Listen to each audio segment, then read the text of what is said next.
Kozhikode medical college മാതൃശിശു സംരക്ഷണ കേന്ദ്രത്തിൽ 4 വയസ്സുകാരിക്ക് ശസ്ത്രക്രിയയിൽ പിഴവ് സംഭവിച്ചെന്ന പരാതിയിൽ അസോസിയേറ്റ് പ്രൊഫസർ ഡോക്ടർ ബിജോൺ ജോൺസനെ അന്വേഷണ വിധേയമായി സസ്പെൻഡ് ചെയ്തു. സംഭവത്തെപ്പറ്റി അടിയന്തരമായ അന്വേഷണം നടത്തി റിപ്പോർട്ട് സമർപ്പിക്കാൻ ആരോഗ്യമന്ത്രി വീണ ജോർജ് മെഡിക്കൽ വിദ്യാഭ്യാസ വകുപ്പ് ഡയറക്ടർക്ക് നിർദ്ദേശം നൽകിയതിൻ്റെ പിന്നാലെയാണ് നടപടി. വിവരങ്ങൾ ഷീജ നൽകും. ഷീജ, കൂടുതൽ വിശദാംശങ്ങൾ എന്തൊക്കെയാണ്?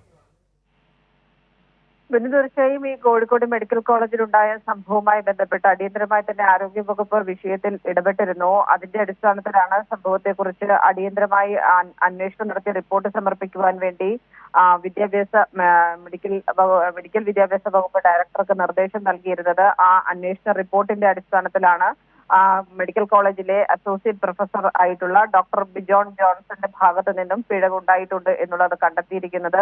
ഈ പിഴവ് സംഭവിച്ചു എന്നുള്ള റിപ്പോർട്ടിന്റെ അടിസ്ഥാനത്തിലാണ് ഇപ്പോൾ അന്വേഷണ വിധേയമായി ഡോക്ടറെ സസ്പെൻഡ് ചെയ്തിരിക്കുന്നത്. ഏതായാലും ഇതിന്റെ അടിസ്ഥാനത്തിൽ ഇനി വിശദമായ അന്വേഷണം നടത്താനാണ് നിലവിൽ തീരുമാനിച്ചിരിക്കുന്നത്. വിശദമായ അന്വേഷണം നടത്തി തുടർ നടപടി സ്വീകരിക്കാനും മന്ത്രി ഇതിനകം തന്നെ നിർദ്ദേശം നൽകിയിട്ടുണ്ട്. ആശുപത്രികൾ പ്രോട്ടോകോളുകൾ കൃത്യമായി പാലിക്കാൻ മന്ത്രി കർശന നിർദ്ദേശം നൽകി. ഇത് ഉറപ്പുവരുത്തണം എന്നുള്ളൊരു നിർദ്ദേശം കൂടിയാണ് മന്ത്രി താഴെത്തട്ടിലേക്ക് നൽകിയിട്ടുള്ളത്. ഇത്തരത്തിലുള്ള സംഭവങ്ങൾ അത് ആവർത്തിക്കരുത് എന്നുള്ളതിന്റെ അടിസ്ഥാനത്തിലുള്ള ഒരു മുൻകരുതൽ നടപടി എന്ന രീതിയിൽ കൂടിയാണ് ഈ നിർദ്ദേശം താഴെത്തട്ടിലേക്ക് നൽകിയിരിക്കുന്നത്. ബിനു.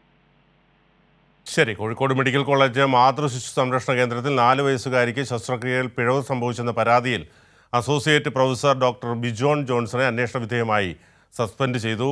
വിശദാംശങ്ങളാണ് ഷീജ നൽകിയത്.